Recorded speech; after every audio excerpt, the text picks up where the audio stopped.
All right, so today we're going to talk about the inverse trigonometric functions.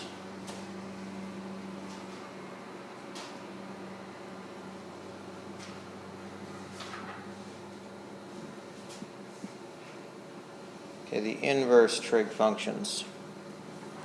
So we'll start off with inverse sine.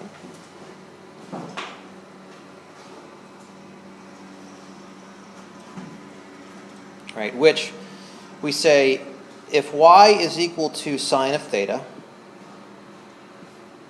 right, then the inverse of that, once again, to find the inverse of a function, we have to swap the domain and the range. That's the first thing, right? And then we normally solve for y at that point. However, in this case, because, once again, there's no algebraic way of solving for theta, we're just going to have to invent a new function, which we are going to call inverse sine, because it is just the inverse of sine. And the notation we're going to use is sine, and then it looks like a negative exponent of -1, but that's just shorthand for inverse sine, right? And our calculator often all the reason we use that is because the calculator. The actual name this is called is arc sine, right? Which is written like that, but on your calculators the button says sine inverse. And so, in any case, we know, going back to what we know about sine, what's the domain of sine? What are all the values of that theta can possibly be? Let's go ahead and draw us the original sine function here. We know that sine sort of looks like this, right? And it keeps on going. So, which raises an interesting question. If I go ahead and I reflect the sine function around the line y is equal to x, because sine is not 1-to-1, right? It violates the horizontal line rule. Is the resulting function going to be, is the resulting relation going to be a function?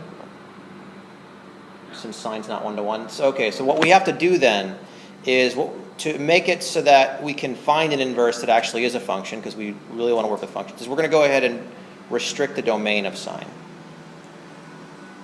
Right? We're going to take just the piece between -pi/2 and pi/2, which if I restrict the domain to -pi/2 to pi/2, then it becomes 1-to-1, right? And not only is it 1-to-1, but it hits all of the values of sine, from -1 all the way up to +1. We want to make sure we get everything. So what we're doing here is we're going to restrict the domain so that it is less than or equal to pi/2 and greater than or equal to -pi/2. So that when we do take the inverse, we get a function and not something that's not a function. And that means that y, we restricted the domain such that we still get all the different values of y in the range. The range is going to be the same, right? Between 1 and -1. We don't want to skip any of those values in the process. And so when we go ahead and rotate this around I'll draw a new one here. If we go ahead and we rotate that piece that I've outlined here in red around the line y is equal to x, we get a function that looks like this. Right? So that's what inverse sine looks like right there.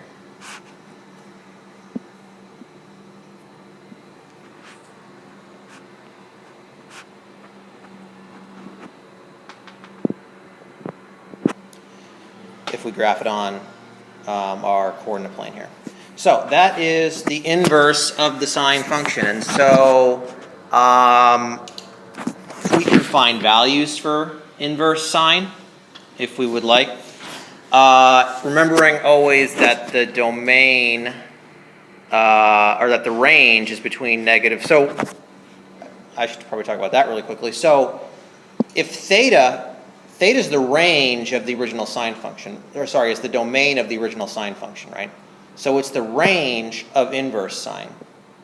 So for the inverse function, the range of the inverse function is what the domain was for the original function, and the domain of the inverse function, right, is the range of the original function. All right, so when we're thinking about sine inverse, we have to know that this is our range, and this is our domain, meaning that our function, this is the range, this is what it's spitting out an angle, right? We plug in some value for sine, and it spits out the angle that has that value for sine, right? And that angle has to be between negative pi over 2 and pi over 2, right? It can't be bigger than pi over 2 or smaller than negative pi over 2. That's an important consideration in a second here when we're going to be calculating values for sine and inverse sine. So for instance,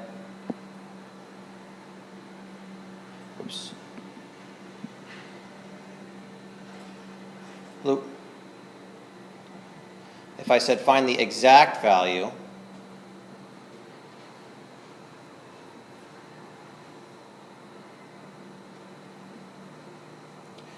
of sine inverse of 1. The exact value of sine inverse of 1. Essentially, we're working in reverse, because if sine inverse, let's say sine inverse of 1 equals some value theta, because we know it's going to spit out an angle that has that for a sine, right? Then what's true is that sine theta equals 1. And so we want to use our knowledge of the unit circle to sort of, we're essentially working this problem in reverse from what we've done before. Before I said what sine of pi over 2, or sine of 3 pi over 2, or sine of pi over 6, or sine of pi over 3, and you have to go ahead and use the unit circle to figure that out. Now I'm telling you what the sine is, and I want you to find the angle. So we're working the problem in reverse. So we're still going to use the unit circle to figure this out.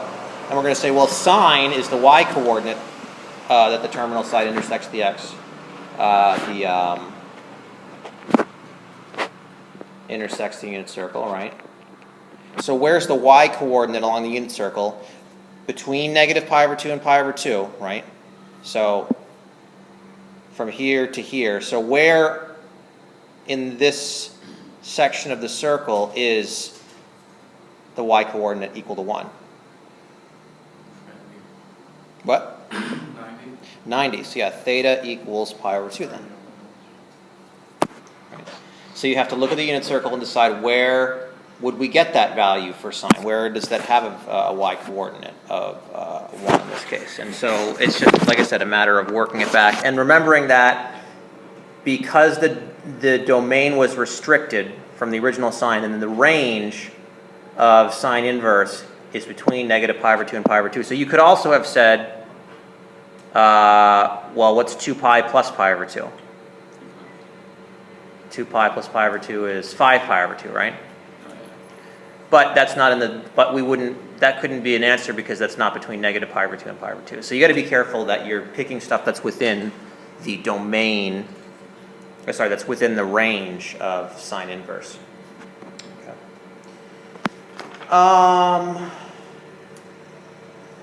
And so all of the value, I mean, and there's a very nice table on, it's in page 442 of this book. Table of trig values.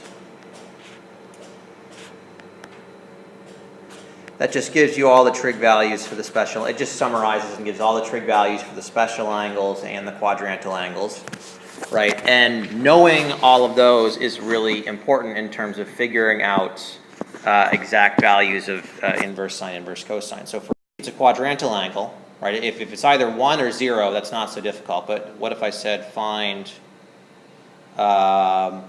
inverse sine, whoops. Find inverse sine of 1/2,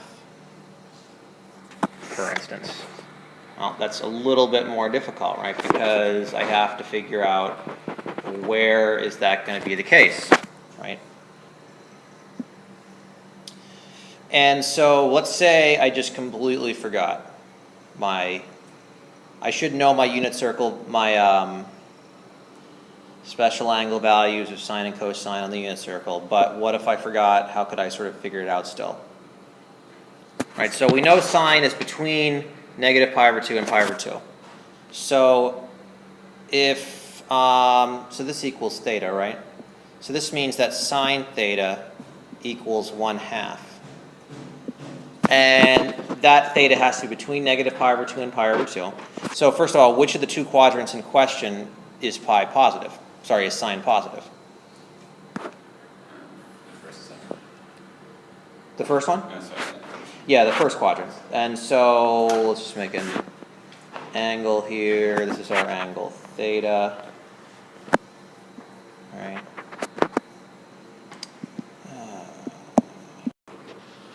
Okay, so if we go ahead and make our triangle here, our reference triangle, if sine theta equals 1/2, that's saying that the y-coordinate of the point along the unit circle is 1/2. So we have to figure out, okay, well, and the the radius is always 1 because it's the unit circle. So what would x have to be equal to? Well, 1 squared equals 1/2 squared plus x squared, right? And so x squared will end up being equal to 1 minus 1/4 or 3/4. And so x is going to be equal to square root of 3 over 2. So which triangle, if the hypotenuse is 1, one side is 1/2, the other side is square root of 3 over 2, which triangle has those dimensions of the special right triangles that we know? That's how we're going to think about this. 30, 60, 90, and is 1/2 or square root of 3 over 2 larger?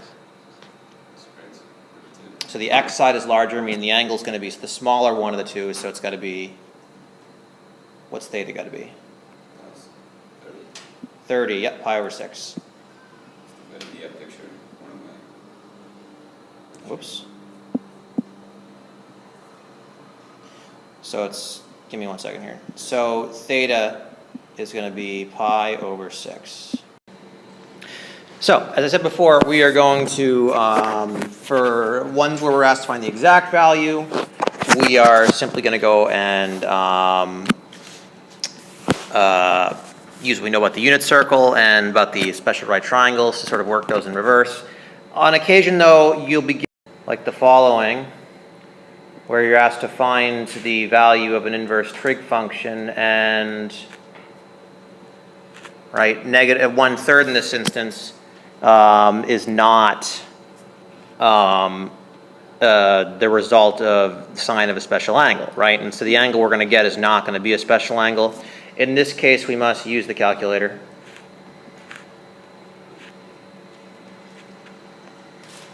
Anytime it's not a special angle, and it will be specific about that. And so if we use the calculator, we'll approximate that to be 0.340. I round out to 3 decimal places. So use your calculator for non-special angles. And so the angle is about 0.340. And also, when you're doing inverse sine, be very careful about whether you're in radian or degree mode. Right? Currently, I was in radian mode, so this is radians, 0.340 radians. If I'd wanted degrees, I could get degrees, but I would have to make sure I'm in degree mode. And if you go back and you hit mode on your calculator and change it to degree, and then do the same thing,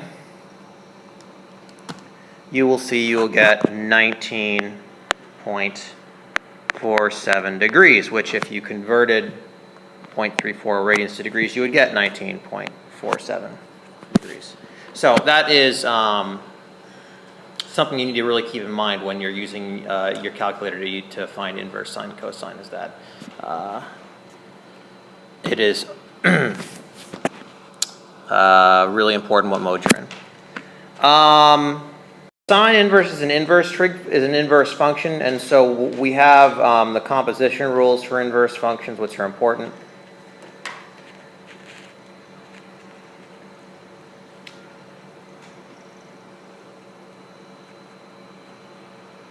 So the composition rule for inverses says that f of inverse f is equal to x, right?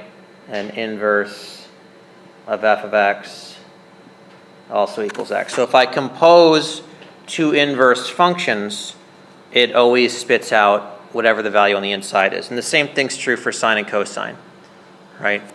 In this case, if I have sine of inverse sine of x, that gives me x. And if I have inverse sine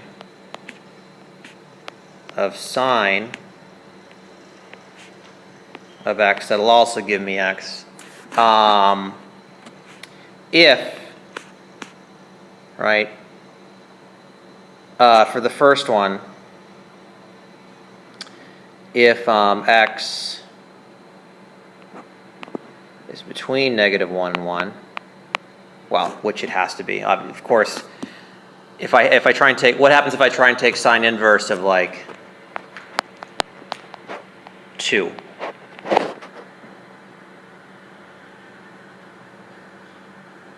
What's the domain of sine inverse? So I'm trying to take something outside of the domain. So is this just undefined? So remember that you can only take inverse sine of values between -1 and 1. Anything else is undefined because that's the domain. So for a situation like this where you're taking sine of sine inverse, x has to be between -1 to 1 here for this to work, of course. And down here, for this to work, if we're taking sine of some, so in this case, x is a sine value. In this case, x is an angle, right? And so in this case, for, this being a sine value, it has to be between -1 and 1. And for here, because this is an angle, it has to be between, to work for inverse sine, it has to be between -pi/2 and pi/2, right? Otherwise, if it's not, if this value of x is not between -pi/2 and pi/2, right, then we're taking inverse sine of some value. We're going to get sine of some angle, which will give us some value between -1 and 1. And then we'll take inverse of that, and the x here we'll get is going to be between -pi/2 and pi/2, which might not be the same as this x if this x wasn't originally between -pi/2 and pi/2, which we'll see in a second here. So let's go ahead and look at a couple examples here. I'm going to give you two, and I want you to think about them. If I had sine inverse of sine of pi/8, calculate the value of that, the exact value, and then sine inverse of sine of 5pi/8. Go ahead and calculate both of those values there, please. Okay, so for the first one here, sine inverse of sine of pi/8, just regular old composite rule, because this is between -pi/2 and pi/2.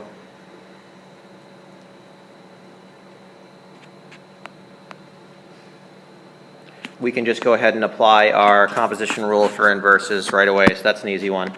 This one, though, we got to be careful because 5pi/8 is not between -pi/2 and pi/2. So if I take sine inverse of whatever angle that happens to be, it's going to spit something out that is between -pi/2 and pi/2, which is not going to be 5pi/8, right? But what is going to be true about those two angles is that they're going to have the same reference angle, right? So 5pi/8 is a little bit larger than pi/2, but not quite as big as pi, right? So what is my reference angle here going to be? My reference angle is going to be what? Pi minus 5pi/8, which is what? 3pi/8. So my reference angle is 3pi/8. So is there an angle between -pi/2 and pi/2 that has that reference angle, and where sine is also positive? 3pi/8, yep. So we're going to end up getting 3pi/8 here, which is between -pi/2 and pi/2. So we got to be careful if it's not between -pi/2 and pi/2.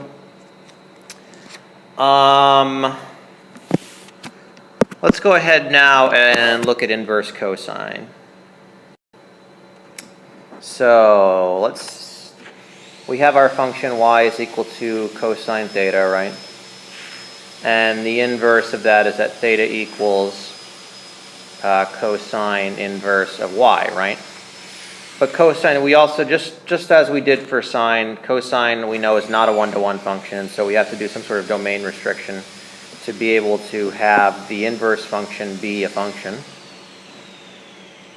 You know, the cosine looks like this, right?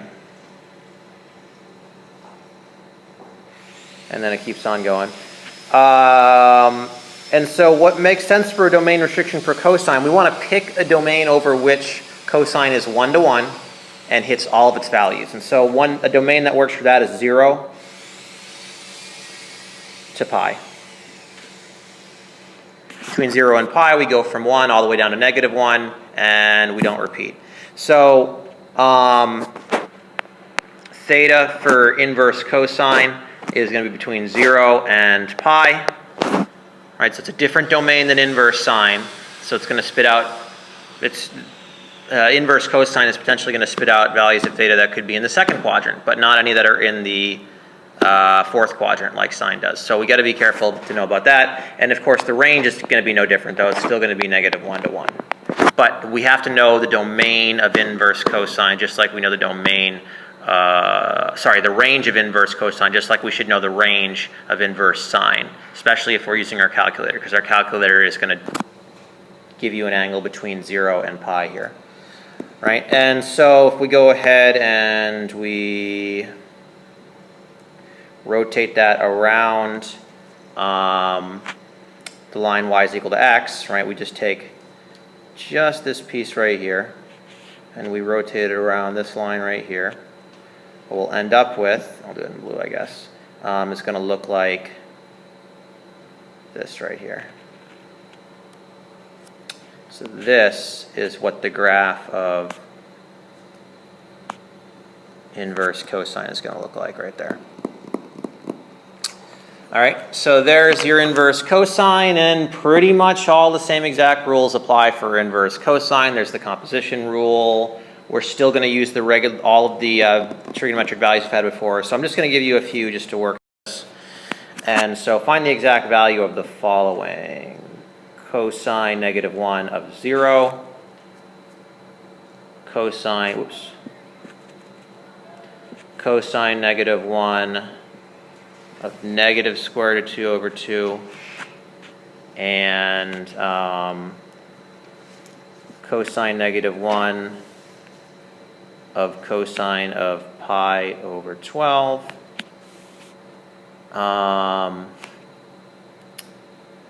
And cosine -1 of -0.4. All right, so calculate all 4 of those values exactly, please. Okay, so I've already written it all out here because we forgot to press the record button earlier, so I'll talk you through it really quickly here. So with this first one here, we want to figure out where cosine is 0. Where's the x-coordinate on the unit circle 0? Well, it occurs if between 0 and pi right here. X-coordinate 0, which is at the angle pi over 2, right? Where is it -square root of 2 over 2? Well, square root of 2 over 2, the dead giveaway there is that is the side of a special right triangle that has an angle of 45 degrees or pi over 4, and if the hypotenuse is length 1. And so we know it has to have a reference angle at least of 45 degrees or pi over 4, but it has to be negative. And the only place that cosine is negative between 0 and pi is in the second quadrant. And so it has to have a reference angle of pi over 4 in the second quadrant, which would mean the angle itself that would open up to that point has to be pi minus pi over 4, which is going to be 3 pi over 4. This next one just obeys the composition rule directly because pi over 12 is between 0 and pi, and so they just cancel each other and we get pi over 12. And the second one, the same deal. -0.4 is between -1 and 1, and so these cancel out nicely. If this was not between -1 and 1, then it would just be undefined, right? Because cosine inverse of anything that's not between -1 and 1 is just an undefined value.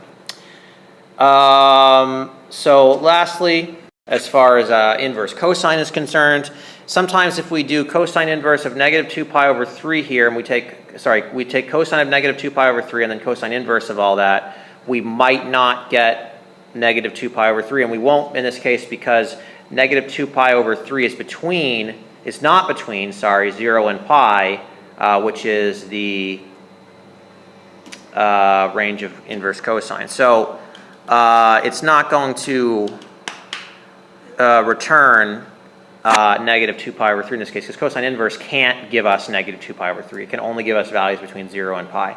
So we're going to have to use the reference angle and all that stuff to figure this out. So go ahead and take a shot at that one.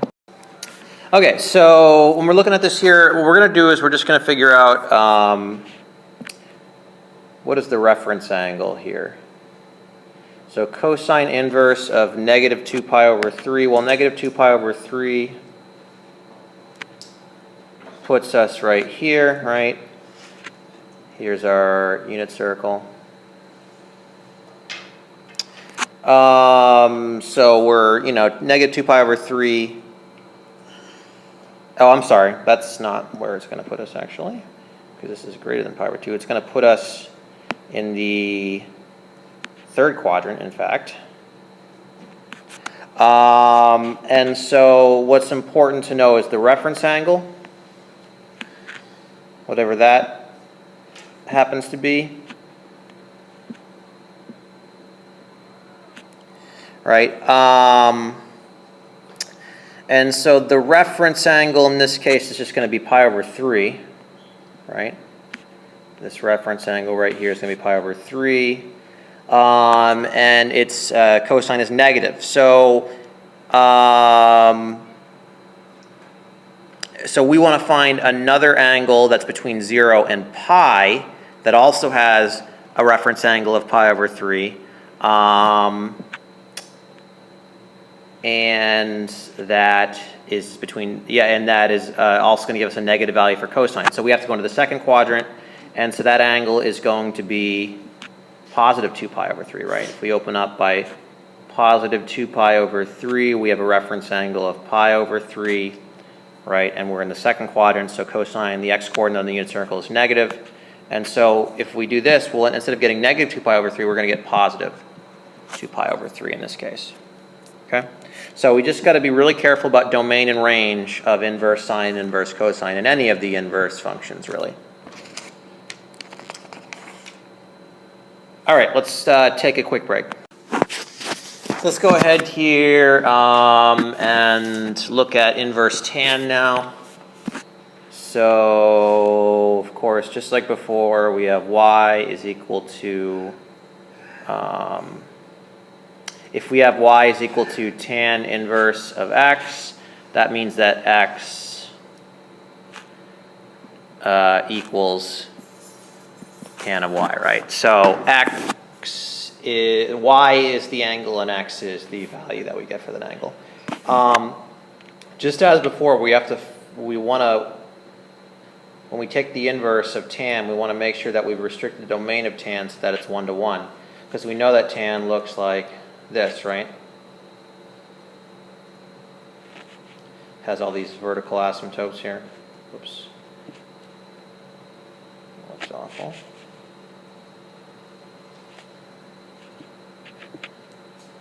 Have all these vertical asymptotes. And so tan is also not 1 to 1. And so we want to once again select a domain for tan that it will be 1 to 1 over that domain and hit all of its values. And so this one, it makes sense to go from negative pi over 2 to pi over 2, and then we'll just pull this one out over here. So if we go ahead and we take that, and we take just this piece right here, and if we rotate it over the line, y is equal to x, right? Our new function is going to look like this. Let me make this red.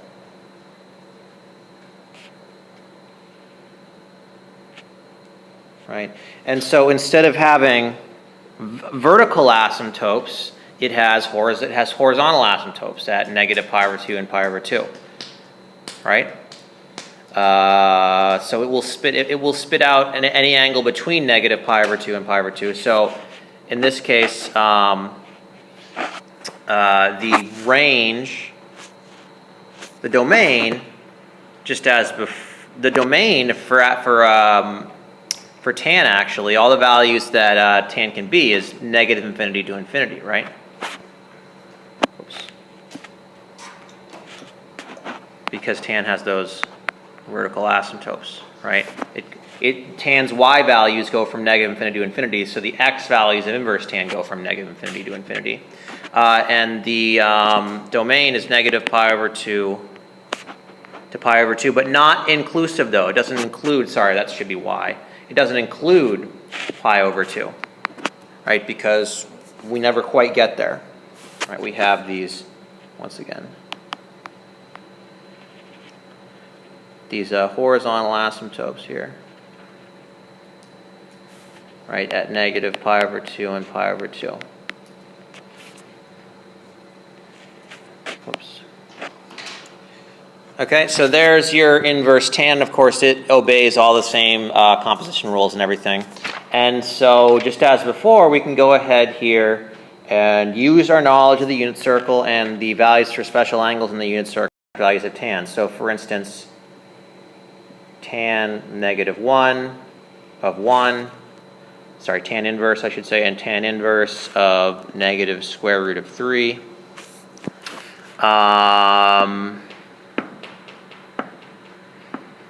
Okay, so why don't you guys go ahead and find for me tan inverse of 1 and tan inverse of negative square root of 3, remembering that tan x is equal to sine x over cosine x. So when you're trying to figure out, which angle gives you a tan of that, just remember that it's just the quotient of sine and cosine. So how can you take a quotient of sine and cosine and get negative square root of 3? How can you take a quotient of sine and cosine and get 1? And use that information to figure out what the angles would have to be. Okay, let's take a look at tan inverse of 1 right here. So tan inverse of 1, the only time we get 1 is if sine and cosine are the same. And so for what values between negative pi over 2 and pi over 2 are sine and cosine the same, and the same exact sign as well? Pi over 4, yeah. Now, for negative square root of 3, we know the fact there's a square root of 3 in there means that sine or cosine has to have a square root of 3 in it. And what value for sine or cosine for special angles do we know has square root of 3 in it? Yeah, 30, 60, 90. So the question is it equal to square root of 3 over 2 divided by 1/2? Yep. Yeah, if one of them is negative, which one has to be negative? And it has to be between negative pi over 2 and pi over 2. So that means is cosine ever negative between negative pi over 2 and pi over 2? No. So sine has to be negative, right? And so we have to be in the fourth quadrant. And sine has to be square root of 3 over 2. And sine has to be negative square root of 3 over 2 in the fourth quadrant. And cosine is positive 1/2, right? So we have negative square root of 3 over 2 and 1/2. Sorry. So here's our angle right here. Right, and so the y coordinate, whoops. The x coordinate is 1/2 and the y coordinate is negative square root of 3 over 2. So the side negative square root of 3 over 2 across from theta is the longer side, right? So it's got to be the larger of the two angles. It's got to be the 60-degree angle for this one. So it's going to be negative 60 or negative pi over 3, right? For that one right there, negative pi over 3. So it's a little trickier to find inverse tan because we have to take sine and cosine into account there. But we can still use our knowledge of the special angles and all that stuff to figure that out. I gave you a function, f of x, which equals like 3 cosine x plus 2. And I asked you to find f inverse. You're going to have to use the inverse functions to be able to do this. So once you go ahead and use what you know about the inverse functions to find inverse of f of x in this case. Okay? So anytime we want to find an inverse function, we're going to go ahead and call it x and y. And then we are going to swap the domain with the range. Right? And then we're going to go ahead and solve for y. So the first thing we should do is subtract the 2. And then we can go ahead and divide off the 3, so we get that cosine y is equal to x minus 2 over 3. And then to solve for y, we're going to go ahead and take cosine inverse of both sides, because we know, right, that these are going to end up canceling, right? And so that will end up getting, because of the composition rule, y is equal to cosine inverse of x minus 2 over 3. And it's okay to take cosine inverse of both sides because it is a one-to-one function, and we can do that with any one-to-one function. We can take both sides of an equation, we can apply that function to both sides of the equation, and we have not messed up the equation. So we end up getting f inverse x is equal to cosine negative 1 of x minus 2 over 3.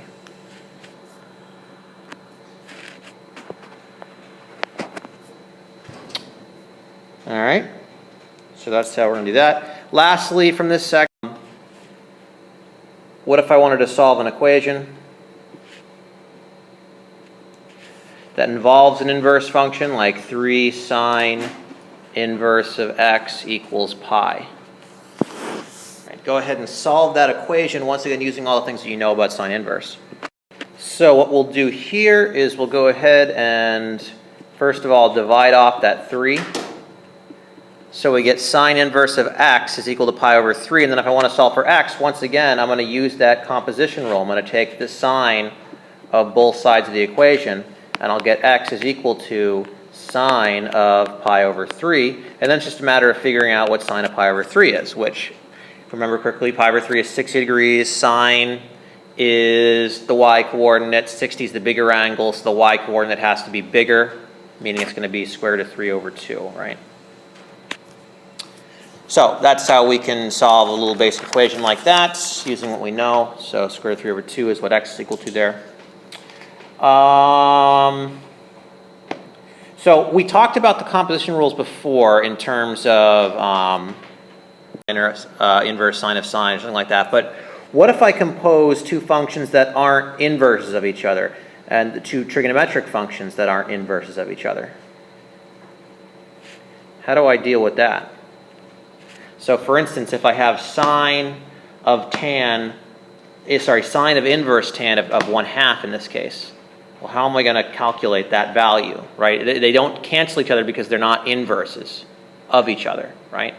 Tan is an inverse, but it's not an inverse of sine, right? So there's no composition rule here. So what we have to do instead is, well, tan inverse is an angle, right? Tan inverse of 1/2. So what's that angle going to look like? Let's go ahead and construct sort of a unit circle diagram of this angle, and use that information to help us figure out what sine of that same angle happens to be. Right, so here's my unit circle.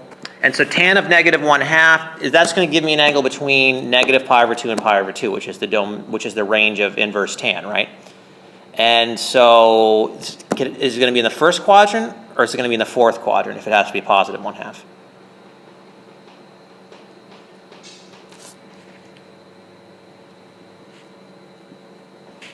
Should it be in the first or the fourth quadrant if tan is going to be positive?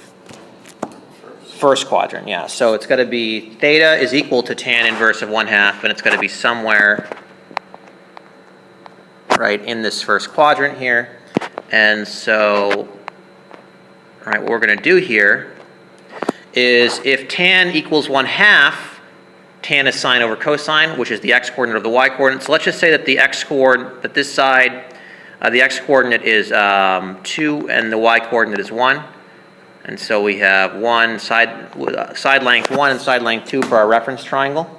And if that's the case, our radius is not going to, this actually won't be a radius of 1. We're not going to be in the unit circle. We'll be in a circle of radius other than 1, in which case we're going to use the other formulas, right? And we'll find out what that radius is equal to by using Pythagorean theorem, right? So 1 squared plus 2 squared is going to be equal to r squared. And so r squared is going to be equal to 5, and so r is equal to square root of 5. Okay? So if I'm taking sine of theta now, right, because I'm just doing a substitution here, I'm saying that theta is equal to this, and so really we just have sine theta, right? That's going to be equal to what? Sine theta is, when we have a radius other than 1, we have to use x over r, and y over x, right? And so sine theta is which one of those? Y over r. So y is 1, and r is square root of 5, and we would like to rationalize that denominator and make it square root of 5 over 5. So we should get square root of 5 over 5 for that, right? So when we're composing two trig functions that are not inverses of each other, we have to construct a unit circle diagram, figure out the sides of the triangle. Sometimes, the radius can be 1, other times the radius won't be 1, and then we can use our basic trig formulas to figure out what sine or cosine of this angle happens to be. I'm going to give you another one to work on now. Go ahead and figure out cosine. Figure out cosine of sine inverse of negative 1/3.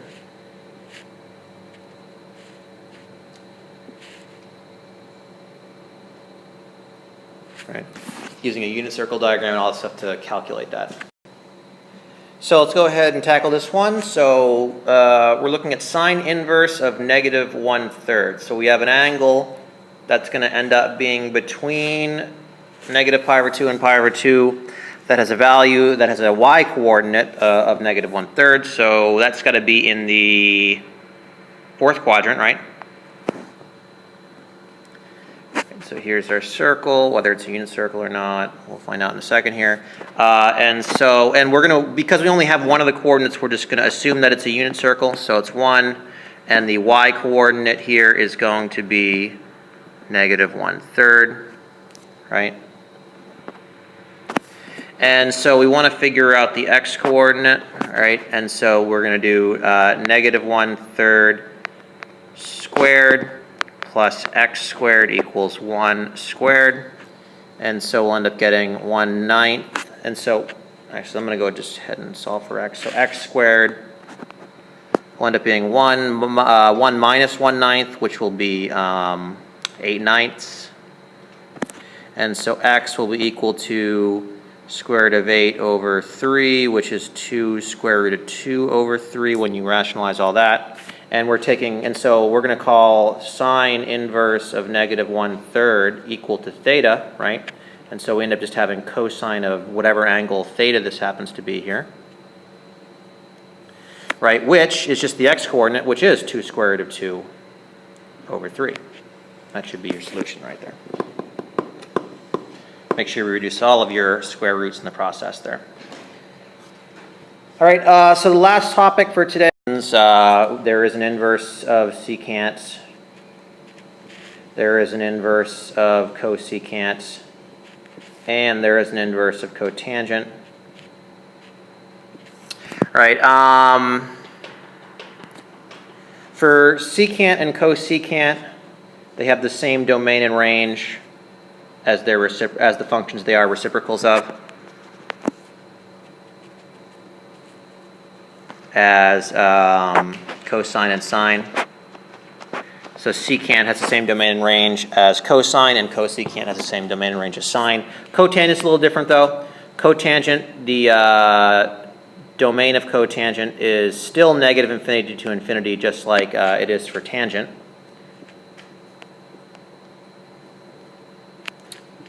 Right, but the range y, it spits out angles between 0 and pi because its asymptotes are located in different places as tangents are. So it has a different tangent has a range of negative pi over 2 to pi over 2, but cotangent has a range of 0 to pi. So that's the only difference from the other ones. And we're not going to worry about the graphs of the reciprocal inverse functions because they're just too much. They're very complex and not worth worrying about. So we are, though, going to worry about finding exact values of these trig functions. So if I want to find, for instance, cosecant inverse of 2, right, then I'm going to go about this the same exact way that I have before, right? So if cosecant equals 2, right, then what does that mean about sine? So this means that, so let's set this equal to x here. So cosecant, or let's set this equal to theta, let's say. Right, then if cosecant, that means that cosecant theta equals 2, right? And cosecant is 1 over sine theta. So we want to find a place where sine theta is equal to 1/2 if I go ahead and solve for sine theta here. So to say that cosecant theta equals 2 is the same as saying that sine theta equals 1/2. So when we're asking for cosecant inverse of 2, we want to figure out, well, that's going to equal the angle that gives us a sine of 1/2. Right? So you can always just, if it's hard to think about the inverse functions, then just, sorry, the reciprocal functions and what their values are, then just take the, then just go ahead and take the reciprocal of whatever this is, and then find the reciprocal function of that, right? I think it's easier to think of where is sine theta equal to 1/2 than it is to think of where is cosecant equal to 2. In any case, sine theta equals 1/2. That's going to be in the first quadrant. Sine theta goes between, or returns values of theta between inverse sine goes between -pi/2 and pi/2. So does cosecant inverse. And so it has to be in the first quadrant where sine is positive, and 1/2 is the smaller value for y. So if y is smaller, that means the angle is smaller. The smaller angle of the two is pi over 6 in our 30, 60, 90s. So pi over 6 is going to be the correct answer to that one right there. Okay.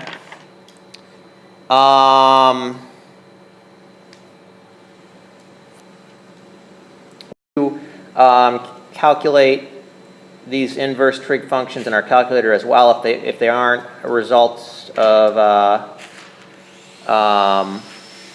special angles. So secant inverse of 3. Let's look at cosecant inverse of -4, and then maybe cotangent inverse of -2.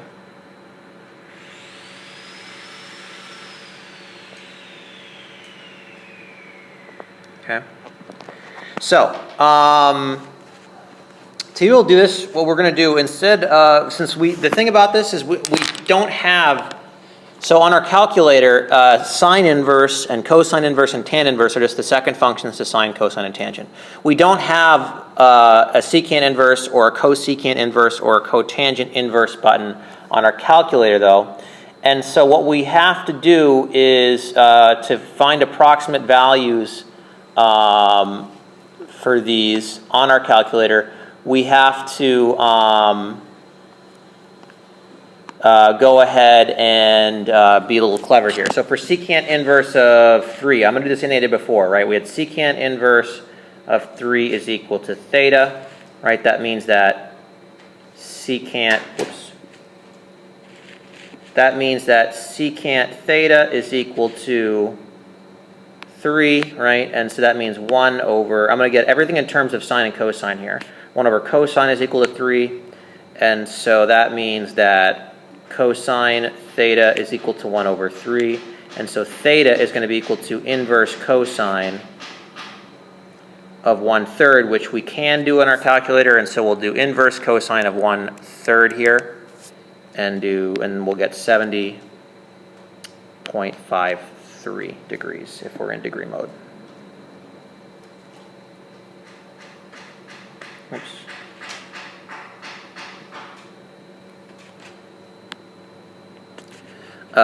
Which is equal to, and then if we happen to be in radian mode, we'll get 1.23. Right? So we can, once again, we can just take, and so this is sort of the proof of why we can do this, but essentially secant inverse of 3 is the same as cosine inverse of 1/3, cosine inverse of the reciprocal of whatever this is. And so by the same reasoning, cosecant inverse of negative 1/4 is going to be the same as sine inverse of negative 1/4, the reciprocal of that, right? And if we plug it into our calculator, right, sine inverse of negative 1/4 will give us negative 2.52. And so 0.25, sorry. Negative 0.25, roughly. It's an approximation, right? And so that also means that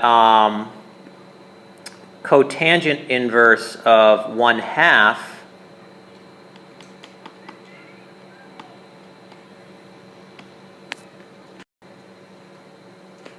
So with cotangent, it's a little bit trickier though, because the thing about cotangent is, what we talked about before, is that cotangent has a different range than tangent, right? Cotangent has a range of 0 to pi, whereas tangent has a range, or tangent inverse has a range of negative pi over 2 to pi over 2. So we want to pick a function that has the same range as cotangent to help us figure out what cotangent is equal to. And so we're actually going to have to go ahead and use what we know about the unit circle in this case here. And so I'm actually going to do this in the next page because we're not going to have enough room here. So let me go ahead and erase this from here. And if we go ahead to the next page, if we try and do, whoops.